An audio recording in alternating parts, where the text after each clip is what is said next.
we were discussing about various fundamental concepts and the fundamental principles of sociology, right?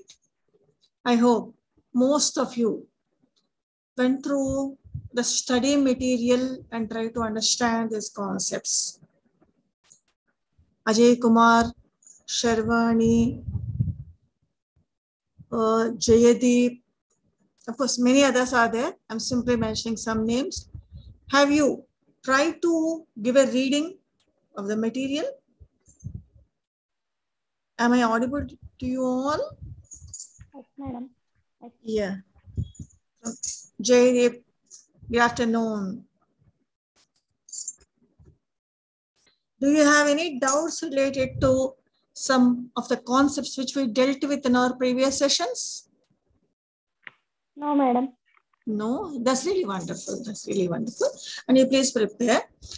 Now, let us proceed to another concept. Your block number, because previously we talked about social control and all that. I think you remember it, right? In our last session, we had a discussion on social control. Today, we'll be dealing with block 3 and unit 10. That is social stratification and social change. Those who are having books, you please go to unit 10, which is on social stratification. And one more topic, a concept also is there, that is social change. Those who have not yet received study material, you please keep a piece of paper and pen. And if possible, after the class, you can use any search engine to know about these concepts. Social stratification, you can give that concept as a keyword. Similarly, social change, right? Chaitanya, Sri, hello. Now let us proceed to the concept of social stratification. When we talked about socialization, social control, or institutions, or basic institutions, social institutions, in all these aspects, we talked about various rules, values, norms, etc., etc., and how we learn them. In socialization, we have learned how we usually learn them, how we undergo the process of enculturization, that is learning about our culture and also other cultures, right? But in these cases, we have not talked about any equality or inequality which will be there in all societies. Of course, equality provisions are there in our constitution, and we strongly believe in the provisions of equality. We consider that we are all equal, no doubt at all. But at the same time, in order to survive as society, we require differentiation. Please try to remember the characteristics of a society. Uniformity should be there. At the same time, differentiation also should be there. Our division of labor also should be there. So when we talk about differentiation, we are talking about variations. In other words, a society will be divided into a variety of categories. And when we divide people into different categories, we call that process as a differentiation. But in differentiation, there will not be any equality disturbances or inequalities. That will not be there in any society, right? There will be a lot of inequalities. All of us have faced them, experiencing them, and we are going to experience them even in our future. Hello, Yasmin Sultana. Welcome. How to understand this? Sociologists, here we have to mention some names, Sorokin and Zimmerman. They wrote an authentic textbook on social stratification. Not only Sorokin and Zimmerman, even others also. What they did is they have borrowed one concept from geology, that is stratification. That concept is from geology, not from sociology. What is meant by stratification? If you are talking about earth and its layers, all of you are well aware, core, mantle, etc., right? These are the layers of earth. Earth can be divided into various layers. Each layer is known as stratum. Stratum is a singular term and strata a plural term. Just like our Earth, even our society also is having so many layers. And this process of having layers is known as stratification. Since it is not based upon any, let us say, Earth-like natural conditions, it is based upon social conditions, we call it as social stratification. The basis for social stratification is differentiation. So in any society, we come across different categories. But what are the factors which we use in order to divide people of society into various groups? Some of them are biological and most of them are socio-cultural. Two factors, biological factors, let us take into consideration. One is age and the second one is gender. These are the two biological factors. But here it is not a mere categorization on the basis of biological factors. We assign certain positions or statuses to these categories. We also expect something from them. Whenever we try to understand the society, we see them on the basis of these statuses or roles, etc. When we are assigning statuses and roles and position, we call some of them are superior than others or some of them are inferior than others. When we do this, we are talking about inequality. In all societies, this type of stratification system will be there. Let me go back to biological factors. In all societies, we divide people into various categories on the basis of age. Let us say elderly people or middle-aged people or youth or adolescents or children. These are some of the categories. But when we see the status of these people, are there inequalities? Yes, we have to say. In some of the societies, unless and until you enter into a particular age group, that is elders age group, you cannot have any political power at all. We forget about other societies. Let us take our own society, adult franchise. Unless and until you cross your 18th birthday, you will not be given a right to elect your representative. So there is a categorization. People who can elect their representatives, people who cannot elect their representatives, right? And in our day-to-day life, let us imagine in a lighter vein, political parties are starting some campaigns so that they can win the race. They will be concentrating on whom? Obviously, those who cast their votes, but not on others, right? So their whole emphasis will be on 18 plus people, that category, rather than 18 minus category. That itself shows on the basis of age, we are having two different groups which are not equal. Forget about political parties and all that. Within your own family, you might have come across when you were small kids or even now you are using the same thing. You are a small kid, you don't know anything. We frequently hear this comment. So small children are not supposed to know anything. That means they are not on par with, let us say, elder persons. Elderly people are expected to do something. We have certain, what can I say, typical ideas about age. If you cross, let us say, 60th year, senior citizen, then you should not participate, you should not be given any, what can I say,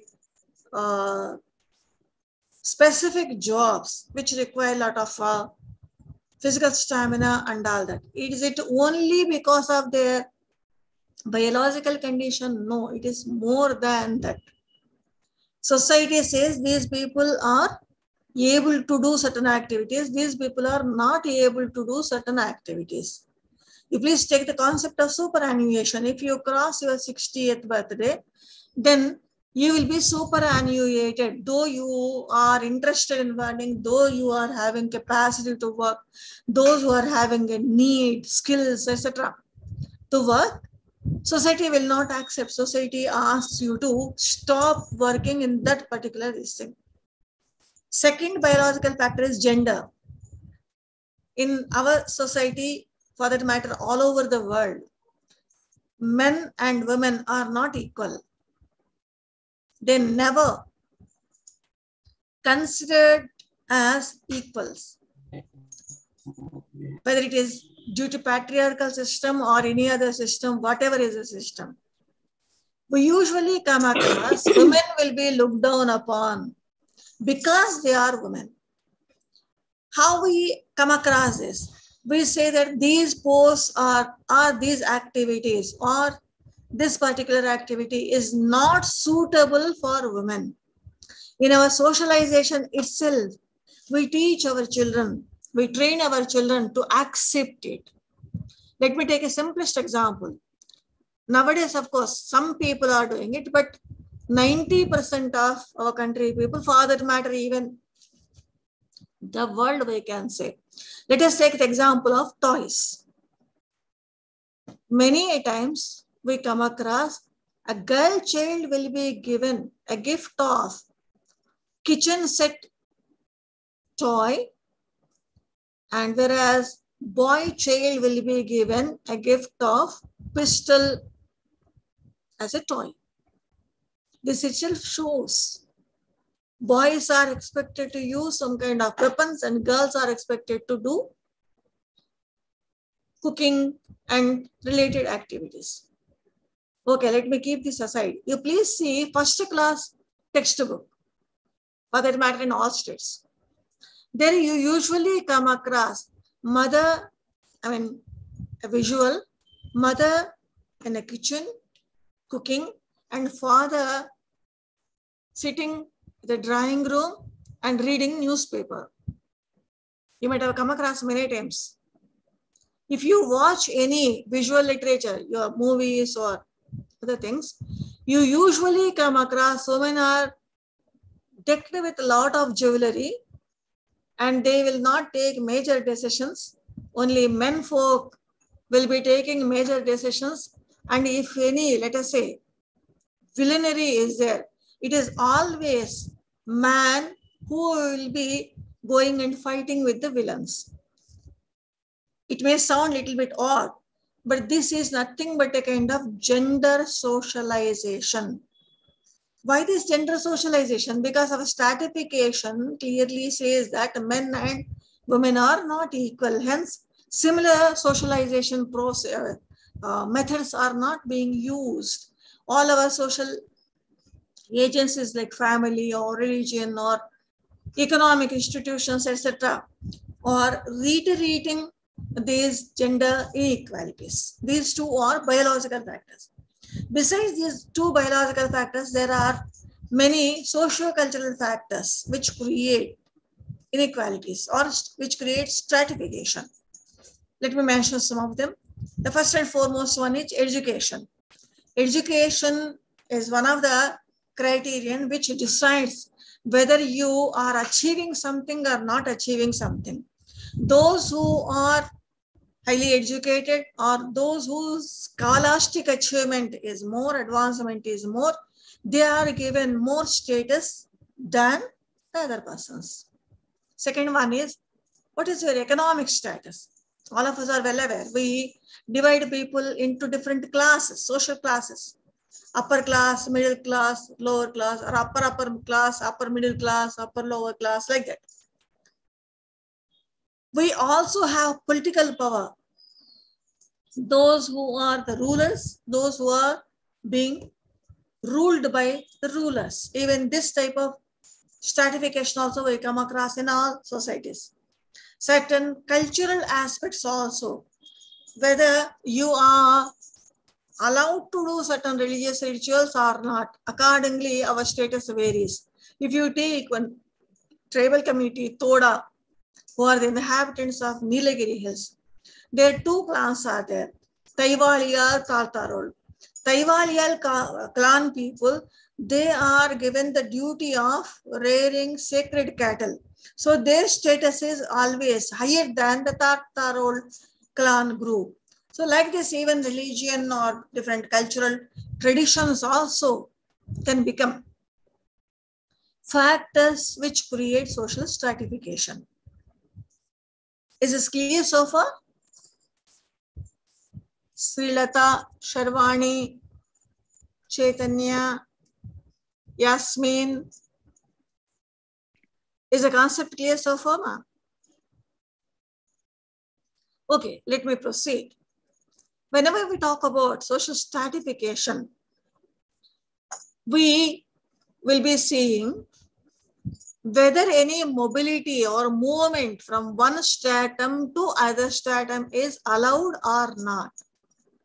This movement, since it is a social one, it is not linked with any biological factors and all that, we call it as a social mobility. That means movement from one stratum to other stratum. If movement from one stratum to other stratum is freely accepted, then we call that particular society as an open society. Most of the modern societies are open societies. Movement from one stratum to another stratum is allowed. When it will be allowed? Here comes the question.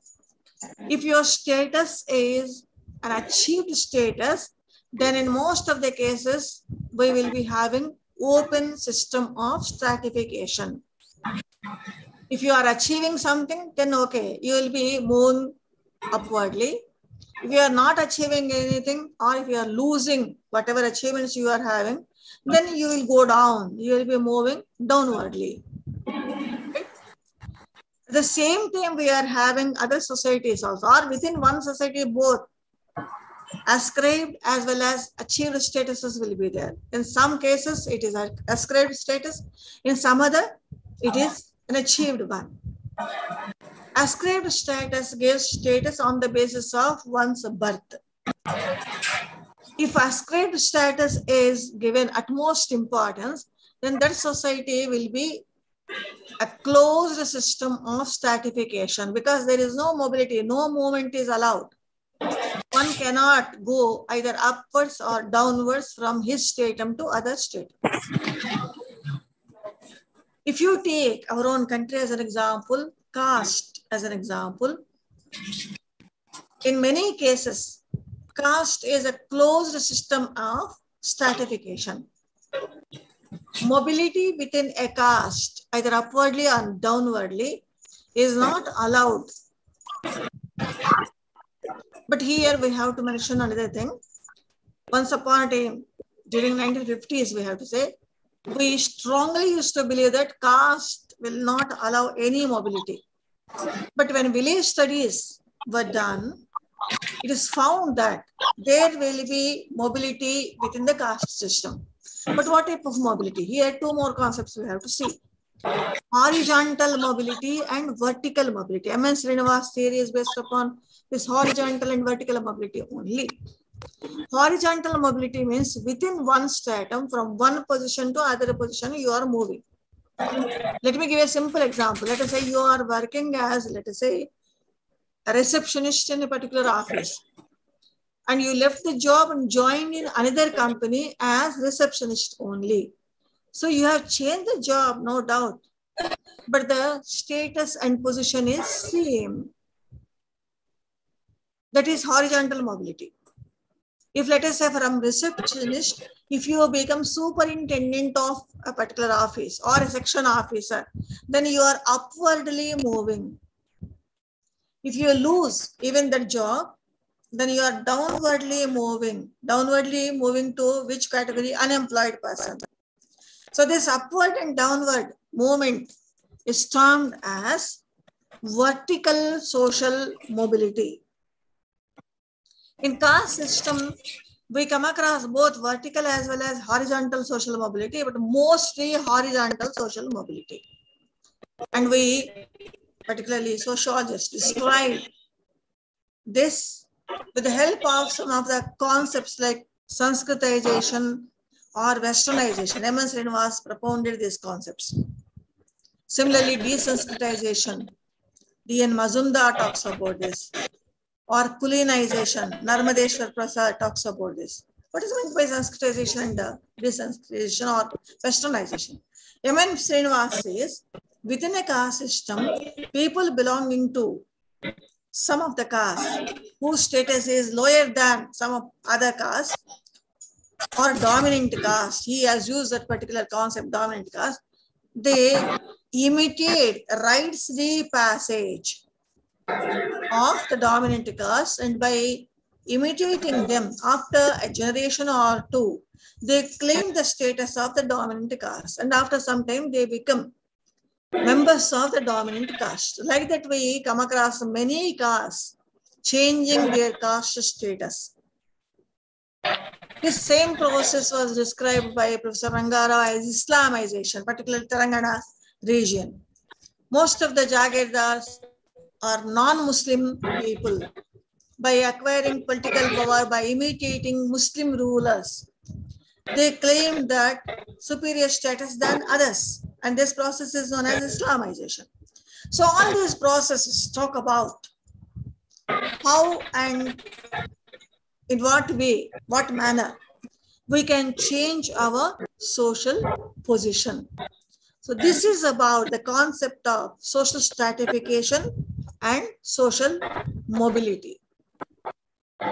Whenever we try for social mobility, we know pretty well that that leads to a variety of changes. Hence, we usually, when we are discussing about the concepts, then we club social change concept with social stratification. What is social change? We have a variety of words. Transformation is one such word. Or evolution is another word. Or progress is another word. But why we prefer to use the word social change? It is a value neutral one. If you say progress, you are referring only positive aspect. Progress always leads to development. The negative aspect is not taken into consideration. Wherever there is progression, there will be regression also. Please mute your mics, ma'am. But we will not talk about regression there. Similarly, transformation is completely changing. In any society, some institutions or some situations may completely change, but all will not. There will be a kind of complex or combination of completely changed situations and partially changed situations. Right? Evolution. Biological evolution, all of us are well aware. Charles Darwin talks about biological evolution. From animal kingdom, within animal kingdom, primates, then later Homo sapiens evolved. All of us have studied about this. Similarly, societies also evolve from one stage to other stage. But in all these cases, we are referring only unilinear development. In any society, this unilinear development, evolution will not be there. One aspect may follow unilinear stages of development, another aspect may not be following it. Hence, we prefer to use the concept, namely social change. What is meant by social change? Change and maturation. These two words we have to mention here. The process of maturation is a biological process. If you take an individual, whether he likes it or not, whether you like it or not, every day he'll be or she will be becoming old. A child of 1 year, after completion of another year, that child will become 2 years old. The child, after let us say some 80 years, he'll become 82 years old. So many changes will be happening within his or her body. That process is known as maturation. It is not at all linked with any socio-cultural aspects and all that. Of course, socio-cultural aspects influence the process of maturation, but it goes on. You can stop it. Whereas change, you will be inducing it. You would like to have it, or you will be resisting it.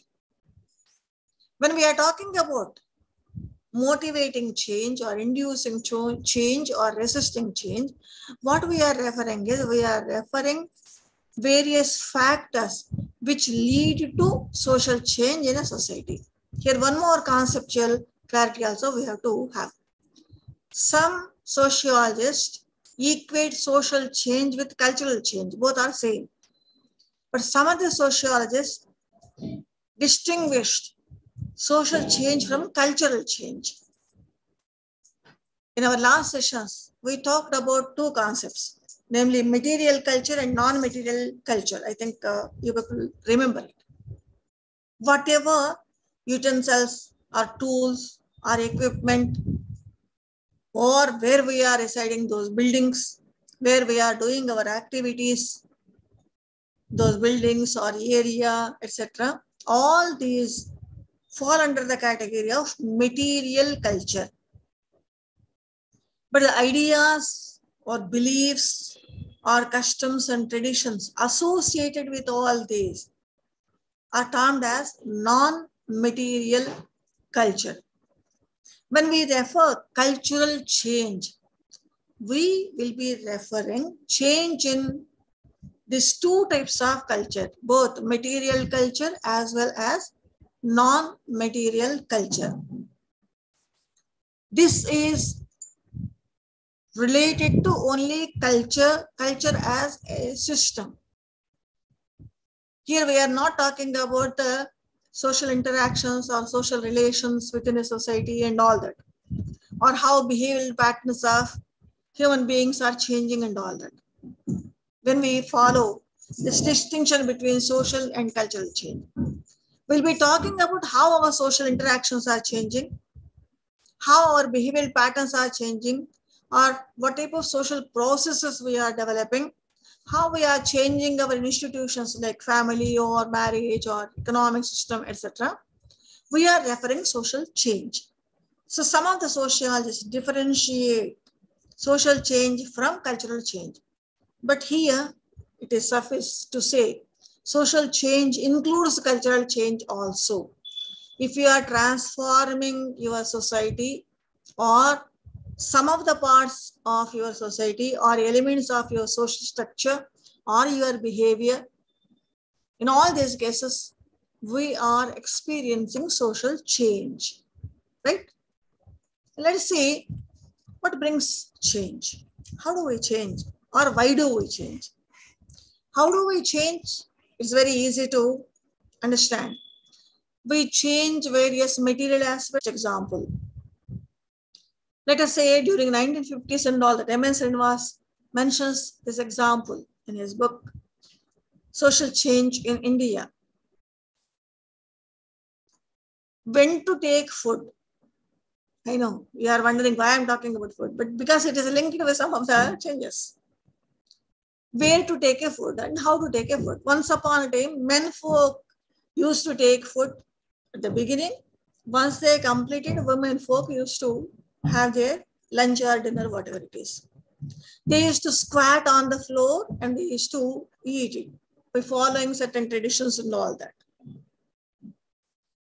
But one particular device entered into the hall, namely dining table. And with the advent of dining table, then what has happened? The custom or tradition of men folk having their food first and women folk later is completely changed. Men and women, children and elders, all can have their lunch or dinner or whatever it is together. Prior to that, it was a kind of inequality situation. Some people say, now it is not. It is a kind of equality. Sometimes, let us say, if woman has to go before her husband, then she will not wait for her husband to take food or feed him and go. She eats and she goes away. So here the status is changing. Once upon a time, woman is expected to feed their husbands, then only they can have their food. It is a behavioral pattern. Now that behavioral pattern is not there. So like that, it is only simplest example I could think about. Like that in each and every aspect of our life, we will change. For instance, let me take another example. Television, when even this also is a mechanical device. When it is introduced, then what has happened? There emerged a situation where all sitting together and watching television. Is it there now? No. Each and every person is having a smartphone, and each and every person would like to watch whatever program he or she would like to on his or her smartphone. So the social interaction vis-a-vis a particular type of entertainment program is no longer there. It is completely changed. Prior to the advent of television and all that, people used to have some kind of folk entertainment methods like Ugu Katha or Kolatam or Bhagavata Katha, like that, or Purana Kalakshep, I mean, a variety of. And even a time also was allocated there. During night, these programs used to be there after completing the entire household work and all that, or agricultural work. People used to assemble at one place and they used to watch these traditional folk theatrical arts and all that. But now that is not there now. So like that, I have taken only one small, tiny part of our life. And if you try to see each and every aspect, thousands of aspects we come across in our own life, in our own society, where we can see social change. When we talk about what makes us to change, there will be enlisting some factors of social change and we'll be describing them. Many people wrote treatises on social change. Some of the historians also clearly described how change occurs within a particular society. For instance, Toynbee, Arnold Toynbee, or Oswald Spengler, they have taken historical periods into consideration and they explained how change occurs from one particular period to another particular period, how we change. Let me take a simplest example, transformation from agricultural society to industrial society. In fact, sociology's birth is based upon this transformation only. Oswald Spengler talks about historical periods. If let us say one particular epoch is going on, era is going on, after some time, it will be very important for some time, but slowly it decays. And from that trouble, another new society comes or new kingdom comes. If you take kingdoms into consideration, we come across. Let me take a simplest example. Let us say we used to have Nanda's dynasty, Mahapadmananda, Chanakya's name, all of you are familiar. Slowly Nanda's dynasty started decaying. Then there emerged Chandragupta Maurya or Maurya dynasty. Even Maurya dynasty also after some time started decaying. Then Guptas came. Even Gupta's dynasty also started decaying. And you have Kushana or Shekas. Like that, you please take any country's history. You usually come across a kind of ups and downs. Certain theories also are related to social change. If these ups and downs are continuously going on, then that theory is known as cyclical theory. There are so many biological or natural factors which bring social change. Let me start with natural factors. Our topographical conditions or environmental conditions or rainfall, what type of food is available, food supply, all these can be considered as natural conditions. If food supply is not there, then that society may not survive. What has to be done? Either it has to go to some other places or perish. Sometimes certain natural calamities will be there. These calamities will simply smash a society.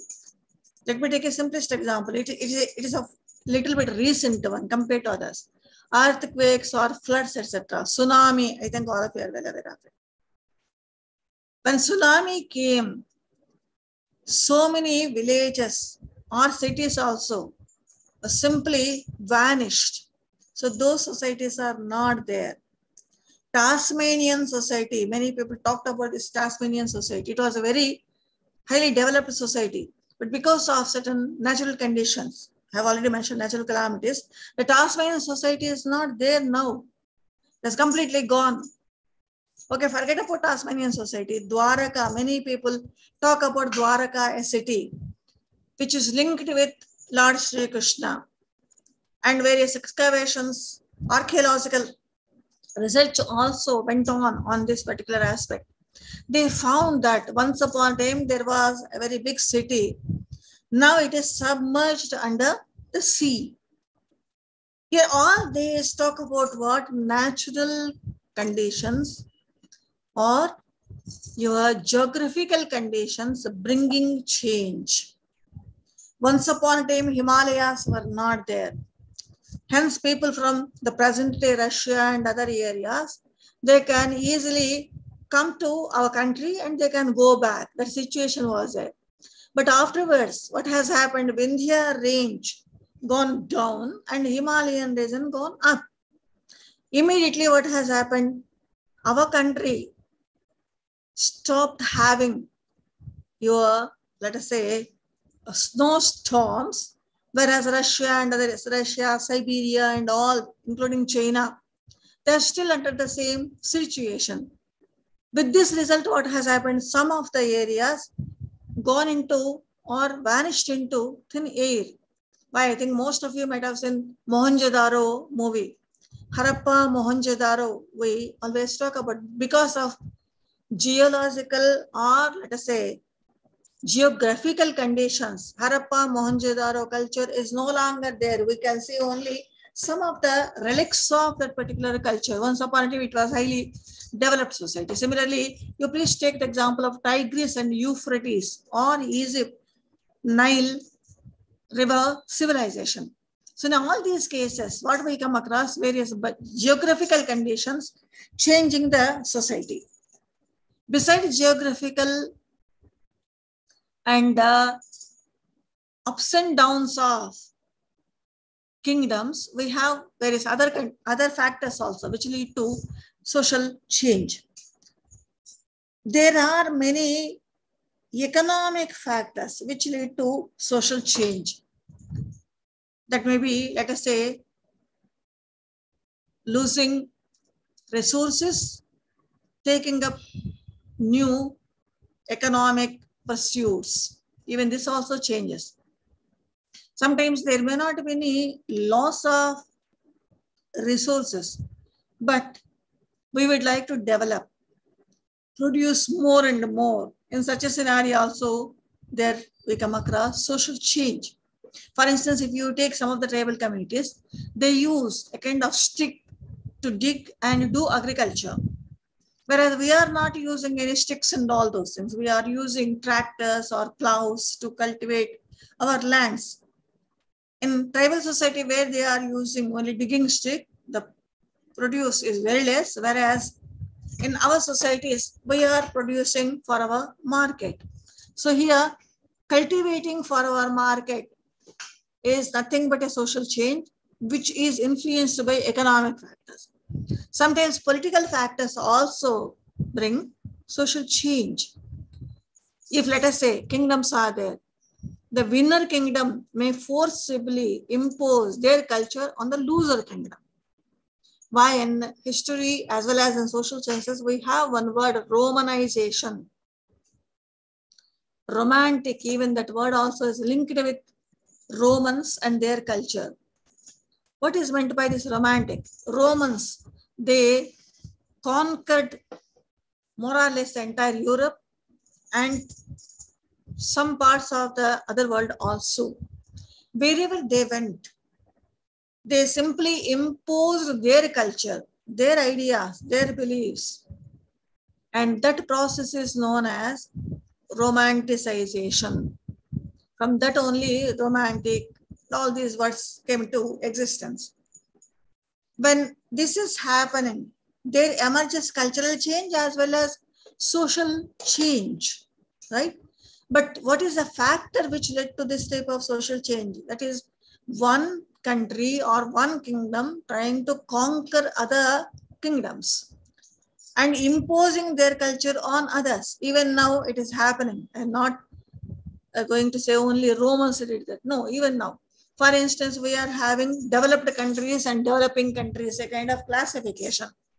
And most of our ideas are not our original ideas, but they are nothing but migrated from some of the developed countries. Let me take a simplest example, brand name, or using branded garments or things, etc., accessories, etc. From where we got this? American hegemony, this word, I think some of you might have heard. America is having so many brands, and all these brands are entering into countries like our country, that is developing countries. And we have a fashion that indigenous aspects will not be given any importance at all. We prefer to follow American branding system. American brands are very good for us. Every day in, day out, every day when you brush your teeth, you are following American culture. For instance, most of you, 80% of our country people use Colgate toothpaste. Colgate, though manufacturing, everything is done here, but the licensing is not by our country, but one American company is involved in Colgate Palmolive company. Is there any change? We have to say yes. There is a cultural change, right? We also have another factor, that is technological factors. Every day in, day out, we'll be trying for the technological development. Bhuvana Chandrika. Hello. I think for the first time I'm seeing this name. Have you been attending other classes, ma? Bhuvana Chandrika? Okay. We always strive to develop ourselves technologically. Once upon a time means somewhere around 19th century, beginning of the 19th century.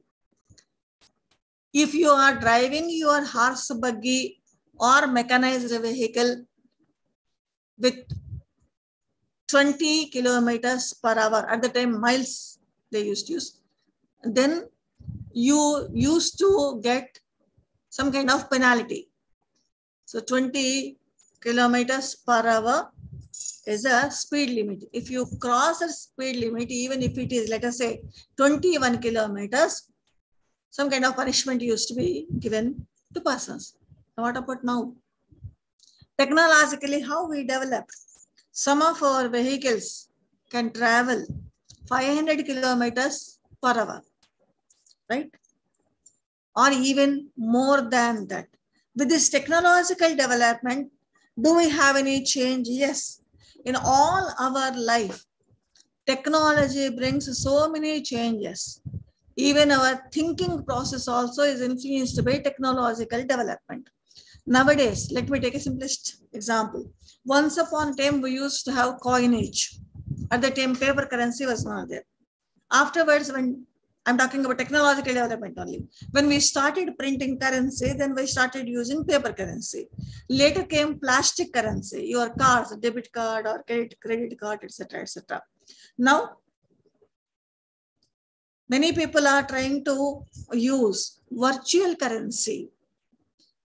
If you are having some idea about Bitcoins and all those things, there will not be any currency at all. There is only a virtual one. From one account to other account, it will be transferred.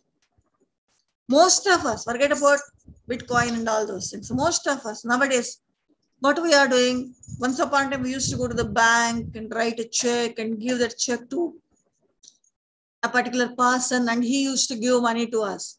But nowadays, many people are using virtual transfers, whether it is Google Pay or Phone Pay or any other methods. It is nothing but virtual transfer. This could happen only because of technological development. If computers are not there, if smart computers are not there, if you are not utilizing internet connectivity, all this wouldn't have happened at all. This could happen because we could invent certain technological developments. Or let me take another example. Various equipment. What type of equipment we are utilizing now? Once upon a time, if you take, let us say, Shushruta from our country or various other persons from other countries, particularly doctors, if they want to operate, then they only have to cut and do the operation, surgical operation. But now some of the operations are not being done by any human being. Robots are doing it. Robots are acting as doctors because they are utilized by the doctors by using some kind of device, that may be computer or any other device. I think you can see the difference here. Accordingly, all our ideas also change. All our thinking processes also, all our beliefs, all our institutions, basic social institutions also will be changed because of these aspects. So this is about social change and its factors. We have seen various basic fundamental concepts which we use in sociology. I request you people to give a reading. Otherwise, what happens? The sociological concepts, they look as if we know everything about them. But when you are trying to write, then the technical jargon may miss. Once the technical jargon is missing, the nature as well as elements of that particular concept will not be completely or properly explained by you if you are asked to write something about it. So it is better to read and try to learn some of the technical jargon and all that. Now let us proceed to the next block. Those who are having books, you please go to block number 4, where we'll be talking about some of the pioneers of or thinkers of sociological approach. We know that the word sociology is coined by Auguste Comte. We will be knowing about Auguste Comte, Herbert Spencer, Karl Marx, Durkheim, and Max Weber in this particular unit. Of course, all may not be able to cover in this session, but we'll be doing it tomorrow.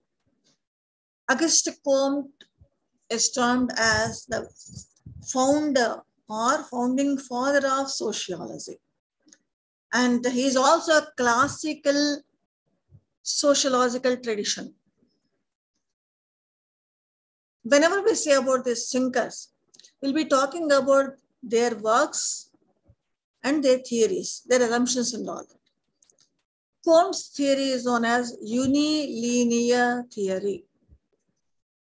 Why unilinear? At the time, what has happened? A great transformation occurred in the society.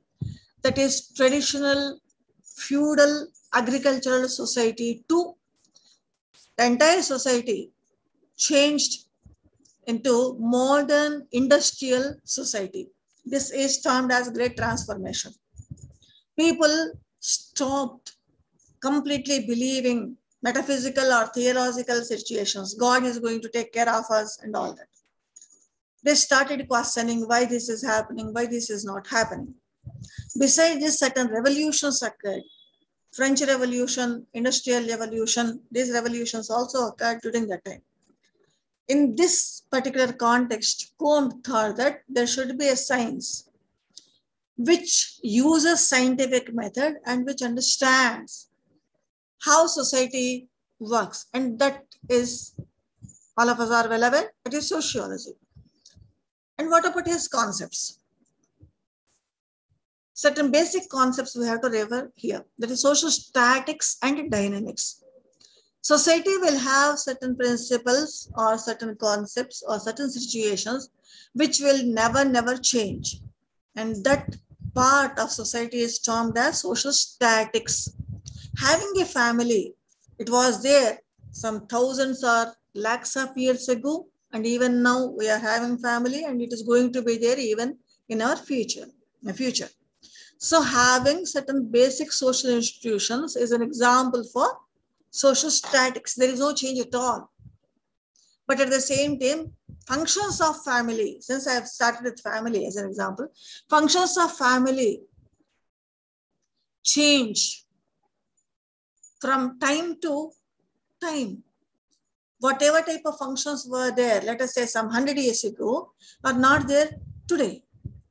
Whatever functions our family, present family is discharging, may not be there after 100 years. So this change is termed as social dynamics by Auguste Comte. When he talks about social dynamics and all that, he also tried to describe various stages of development in the society. He uses 3-stage method. One after the other, it happens, he says. Hence, his theory is known as unilinear theory of social change. What are these 3 stages? Theological stage is the first one, where we come across only feudal society, agricultural societies, where people strongly believe in supernatural powers or God concept. They never question about their position. But slowly what happens when politically, economically, when we develop, the theological society changes into metaphysical society. In metaphysical society, we will be starting questioning what is happening. A variety of philosophies we develop. From metaphysical, when we give a lot of importance to science and innovations or scientific development, then our society enters into positivist state. His theory is known as positivism, where we see certain principles, natural principles, and we use scientific method to know these natural principles. That is positivism. So positive stage emerges, and the stage also can be described as scientific stage. Auguste Comte also talked about. Okay, I found this on the web for is known as positivism, where we see the. Auguste Comte also talks about humanistic religion, whatever religion we are having now. Because his theory or his studies are based upon European societies where Christianity was there.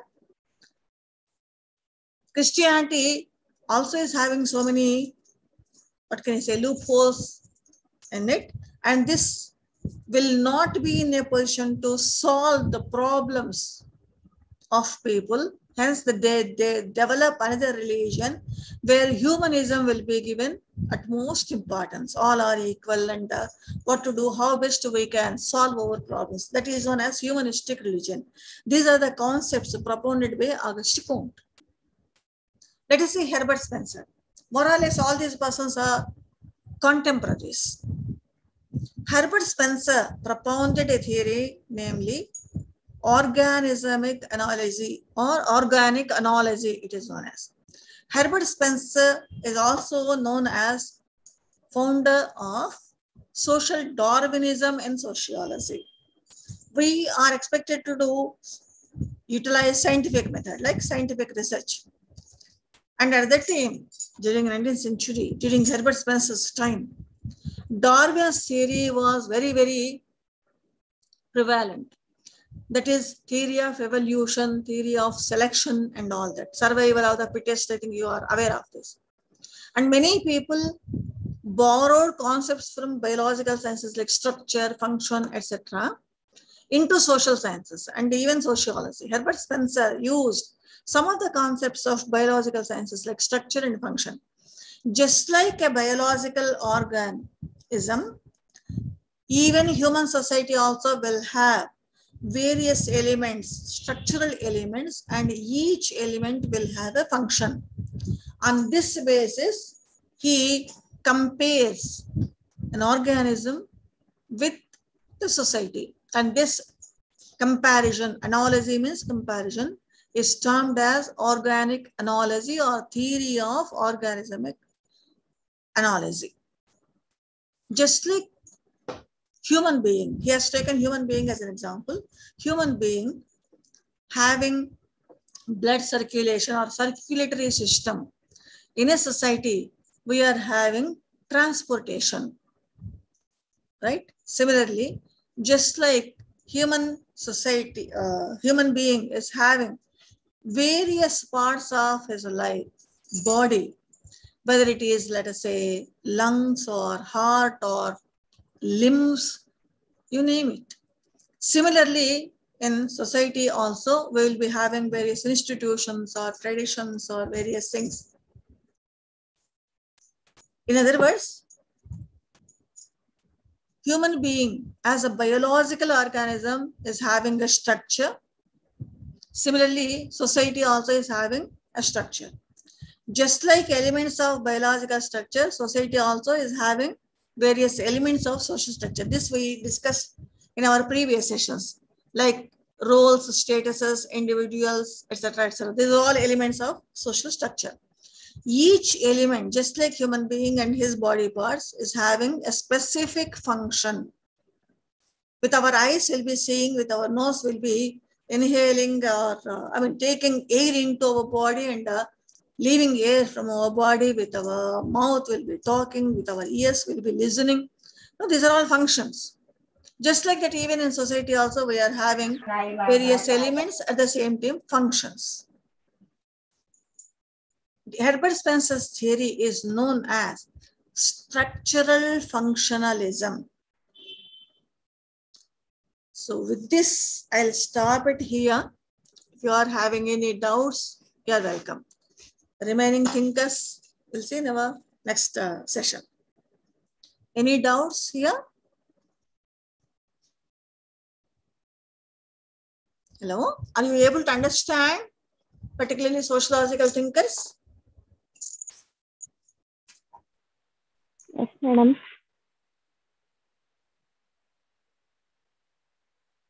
Right? Are you able to understand them? Yes, madam. Right. That's really wonderful. And what about others? Sheikh, Samia, Sirisha. Yes, ma'am. If you read them, will you be able to understand? Yes, ma'am. Okay. So the remaining part we'll see in our next session. So until then, take care. Thank you. Ma'am, tell me some important questions, ma'am. Beg pardon? Important? Questions. See, your examiner will be giving questions from all units, ma'am. So it's a little bit difficult to say which is very important, which is not. What you can do is, say you are having 15 lessons, right? Yes, ma'am. 5 blocks into 15, into 315 lessons. You choose at least 10 units and prepare thoroughly about all these 10 units. Since choice is going to be there, it will be easier for you to write properly and get good marks if you prepare like that. For instance, principles of definition, scope, nature of sociology. Similarly, some of the basic concepts like institutions, association, community, right? So concept of social change, concept of social stratification, socialization, social control. These are many times these topics will be repeated in our question papers. So if you prepare like that, then that will be easier for you to write the examination. If you are not finding enough time to prepare all 15 units, right? Okay, ma'am. Any Thank you, other? Welcome. Any other doubt or comment?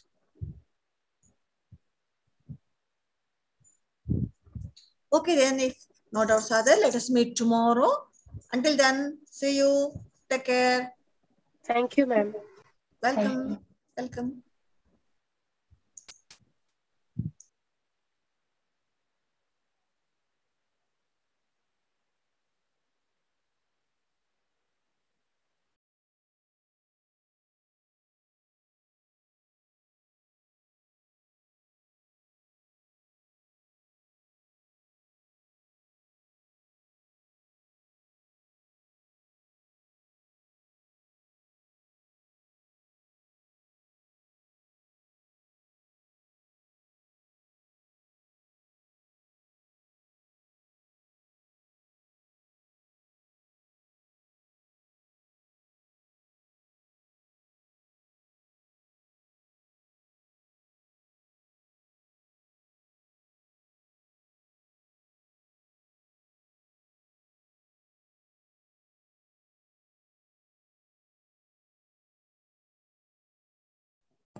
Hi.